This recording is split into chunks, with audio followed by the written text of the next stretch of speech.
Assalamualaikum warahmatullahi wabarakatuh. Apa kabar teman-teman? Bersama saya Naiba dalam suluk motivasi dari sang santri. Anak kecil terakhir. Ya Allah, jadikan hatinya kaya. Teman-teman, pada tahun ke-9 Hijrah, Madinah mulai ramai dikunjungi para delegasi dari berbagai penjuru jazirah untuk berbaiat kepada Rasulullah. Selain karena ingin bertemu langsung dengan beliau, menyimak langsung sabda dan petunjuk beliau. Ada delegasi tujib dari Yaman. Untuk sampai di Madinah, mereka harus menempuh perjalanan jauh, melintasi banyak negeri, mendaki gunung, dan menyisir gurun. Mereka mendambatkan unta dan barang bawaan mereka jauh dari masjid dan jalan-jalan umum Madinah agar tidak mengganggu penduduk. Dengan dijaga seorang anak yang masih belia. Ia pantas untuk itu, kata mereka. Padahal ia anak yang cerdas dan tanggap. Mungkin ia sedih tak bisa bertemu dengan Rasulullah yang selalu menjadi bahan perbincangan.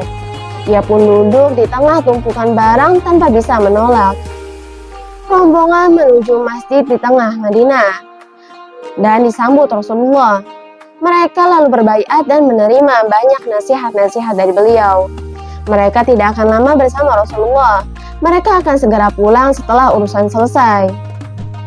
Nabi memanggil Bilal untuk memberi mereka hadiah dengan lebih banyak daripada yang biasa diberikan kepada delegasi lainnya. Apakah di antara kalian ada yang tertinggal? Tanya Rasulullah seperti merasa ada yang mengganjal. Mereka tertegun lalu menjawab, ada, seorang anak menjaga tunggangan kami. Nabi ingin bertemu anak itu sebelum kembali bersama rombongan. Anak itu pun dipanggil. Itulah sikap cemerlang beliau menaruh perhatian kepada setiap orang. Begitu menghadap Nabi, anak itu langsung memperkenalkan diri. Wahai Rasulullah, kata anak itu, aku salah satu anggota delegasi itu. Kau telah memenuhi kebutuhan mereka. Sekarang penuhilah kebutuhanku. Apa kebutuhanmu? Tanya Rasulullah. Anak itu tidak meminta harta. Rasulullah sangat terkesan dengan perkataannya yang benar-benar mengejutkan, mengingat usianya yang masih kecil.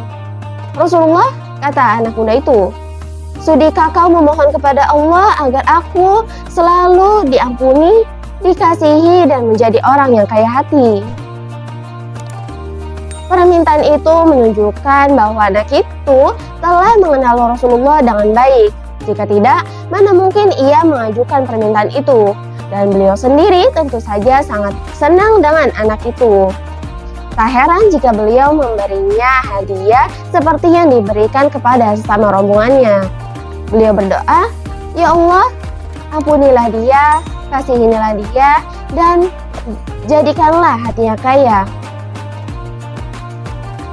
Bayangan wajah anak itu tak hilang dari ingatan Nabi. Ketika bertemu kaumnya di Mina saat Haji Wada, beliau menanyakan kabar anak itu. Mereka menjawab, belum pernah kami lihat orang seqanaah dia terhadap pemberian Allah. Itu semua karena doa Nabi. Segala puji bagi Allah, aku berharap ia mati secara keseluruhan. Mereka terkejut dengan harapan Rasulullah itu. Adakah orang yang mati tidak secara keseluruhan, wahai Rasulullah? Tanya seorang di antara mereka. Keinginan dan impiannya bercabang-cabang di lembah-lembah, kata Rasulullah. Siapa tahu ia mati di salah satu lembah itu dan tak peduli di mana ia meninggal. Anak itu tumbuh dan hidup menjadi orang yang paling zuhud dan paling qanaah. Setelah Nabi wafat, sebagian penduduk Yaman menyatakan diri keluar dari Islam.